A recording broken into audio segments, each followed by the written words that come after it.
Hello dear students, in last two videos we were discussing about Michelson's interferometer, in which we discussed about what is its principle, experimental setup, its working, action of compensatory plate, formation of fringes and shape of fringes.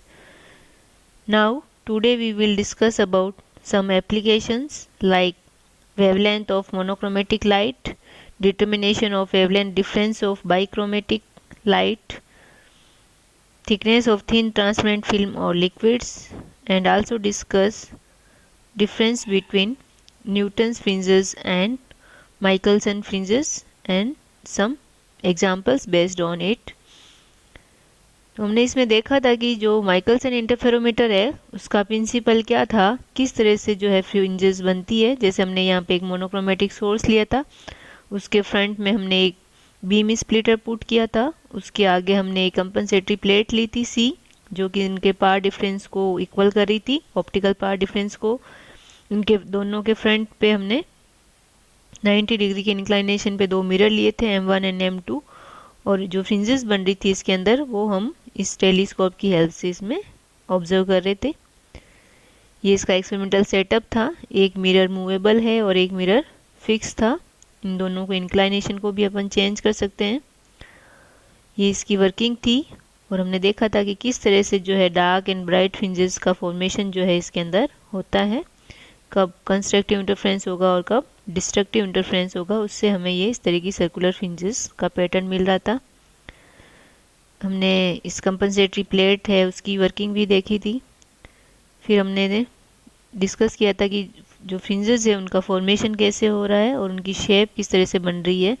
फिर हमने देखा था कि इसमें जो circular fringes बन रही थी वो दोनों मिरर के 90 डिग्री के इंक्लाइनेशन पे बन रही थी, जब दोनों एक दूसरे की जस्ट परपेंडिकुलर हो। और हमने देखा था कि किस तरह से जो है इनमें ब्राइट एंड डार्क फ्रिंजेस की कंडीशन मिल रही है हमें, कि जैसे पावर डिफरेंस ये होगा इसमें 2d cos theta plus lambda by 2।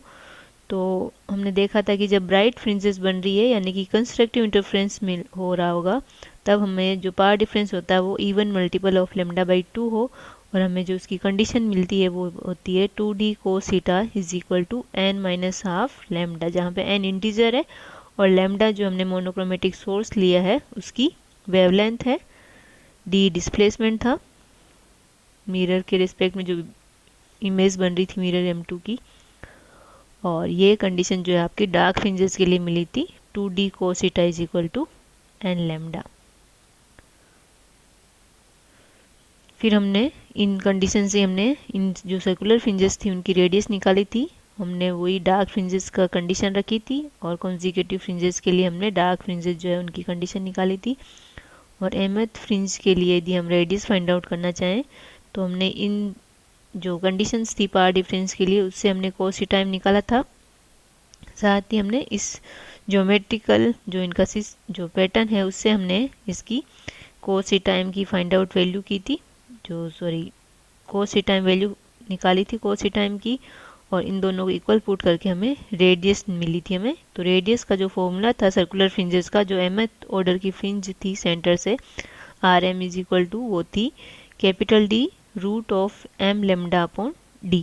तो यहाँ पे कैपिटल D जो है टेलीस्कोप की पोजीशन थी विथ रेस्पेक्ट टू फ्रिंजेस, और m जो आपका ऑर्डर था फ्रिंजेस का, लेमडा जो आपने मोनोक्रोमेटिक सोर्स लिया है, जो भी सोर्स लिया उसकी वेवलेंथ थी, और D जो है वो उन दोनों जो फिल्म थी उसकी थिकनेस कह सकते हैं एक तरह से, small d।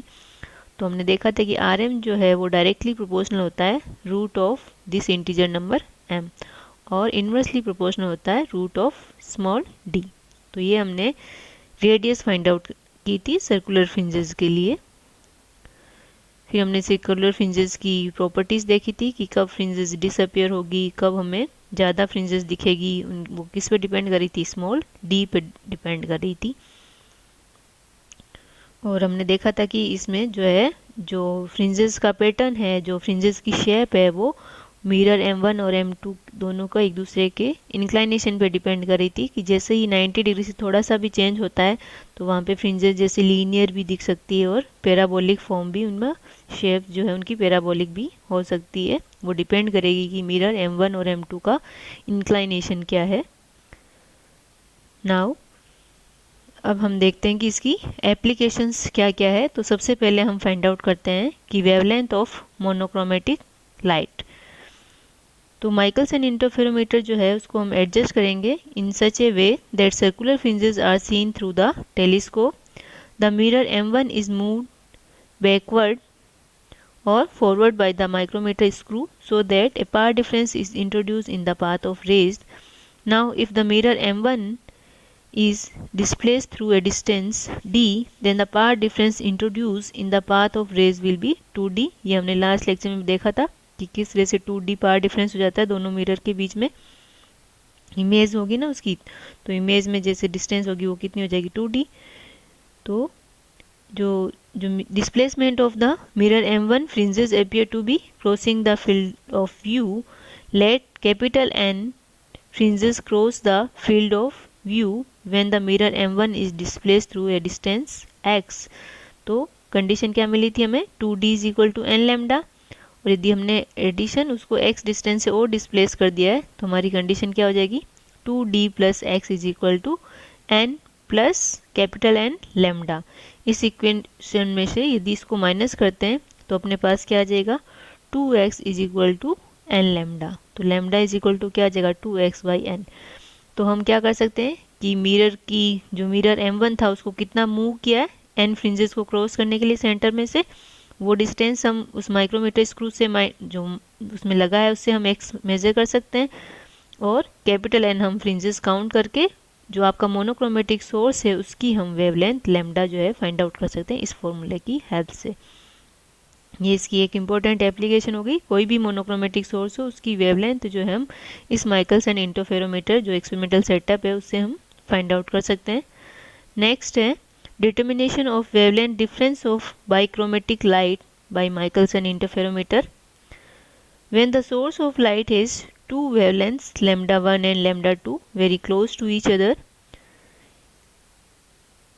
each wavelength produces its own fringe pattern.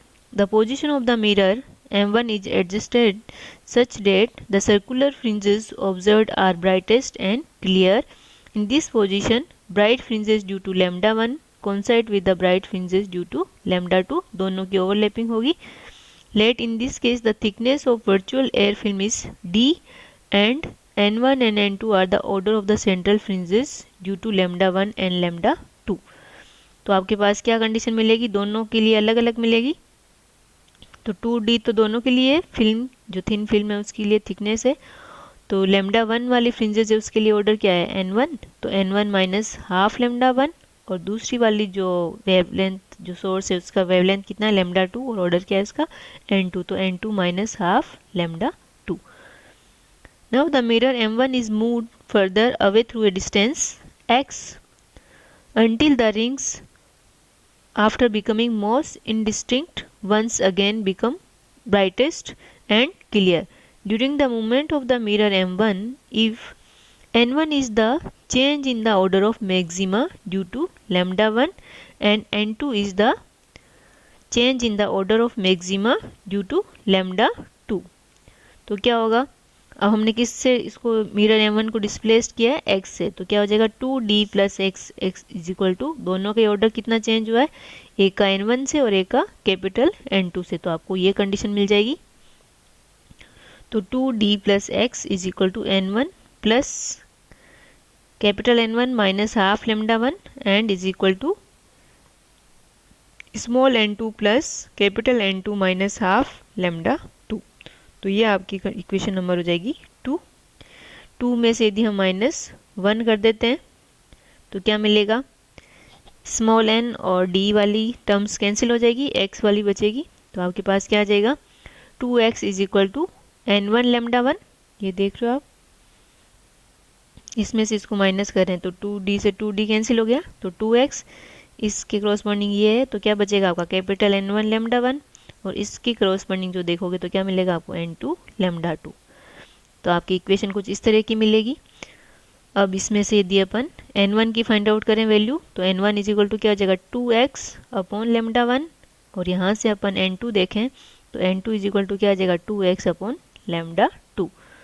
इन दोनों को माइनस कर देते हैं, डिफरेंस लेते हैं। यदि हमें वेवलेंथ डिफरेंस निकालना है λ2 माइनस λ1, तो यहाँ पे क्या आ जाएगा n1 minus n2 is equal to 2x upon λ1 minus 2x upon λ2।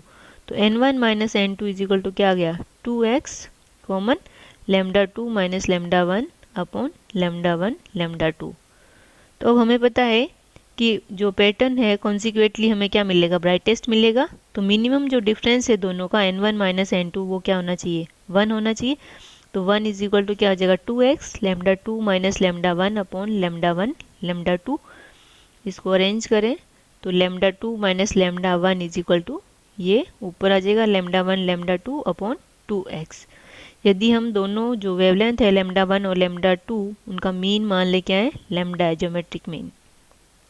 तो ये इक्वेशन क्या हो जाएगी λ2 minus λ1 up is equal to lambda square upon 2x। ये रूट ऑफ λ1 λ2 है तो लैम्डा स्क्वायर हो जाएगा।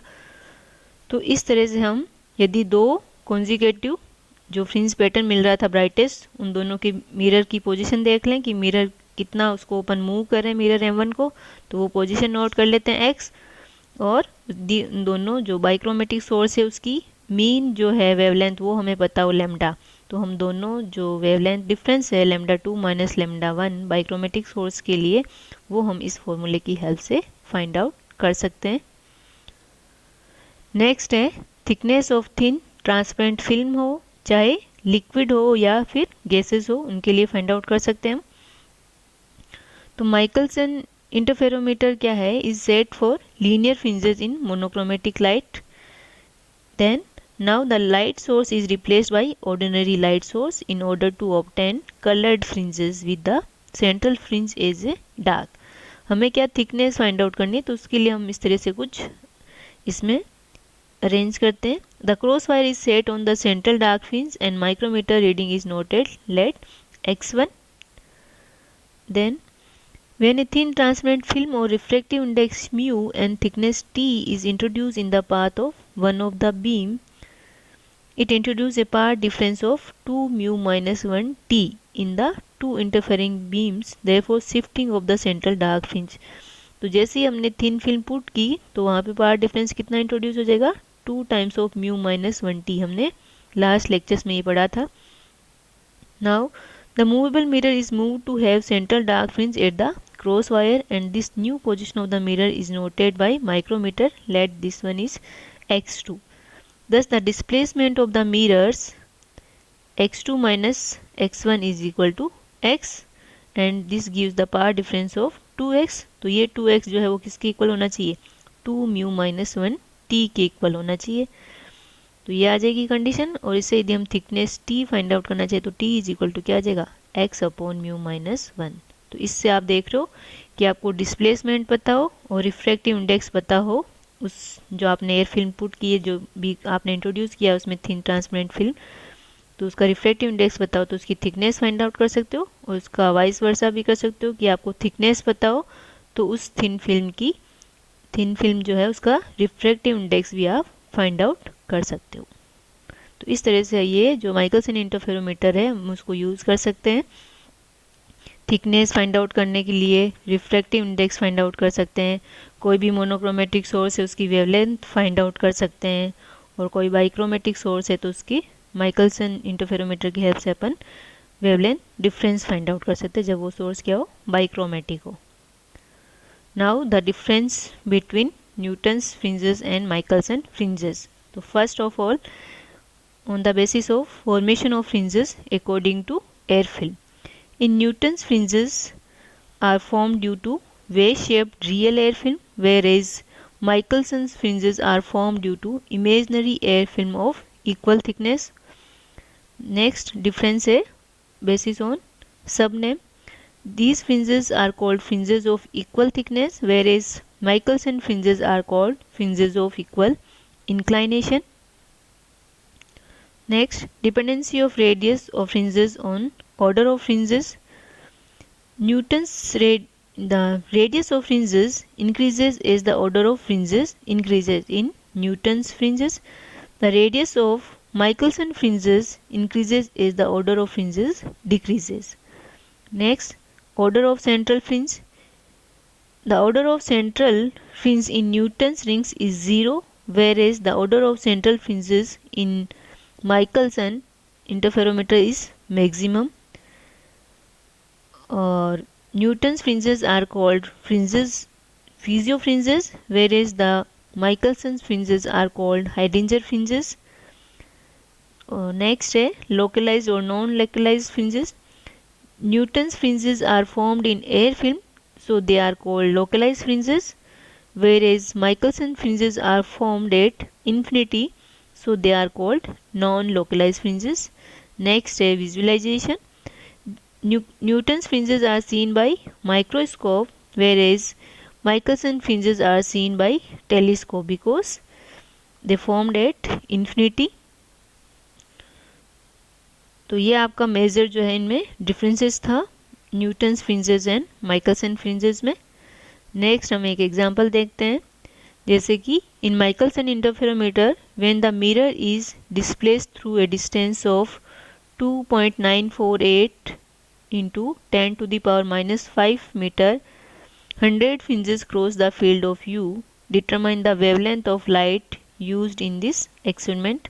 तो हमें क्या करना है कि वेवलेंथ फाइंड आउट करनी है लैम्डा. तो हमने सबसे पहले इसकी जो एप्लीकेशन पढ़ी थी वही पढ़ी थी कि मोनोक्रोमेटिक कोई सोर्स है उसकी वेवलेंथ किस तरह से फाइंड आउट करते हैं. तो हमने देखा था कि उसके लिए फॉर्मूला हमें क्या मिला था, lambda is equal to 2x upon N.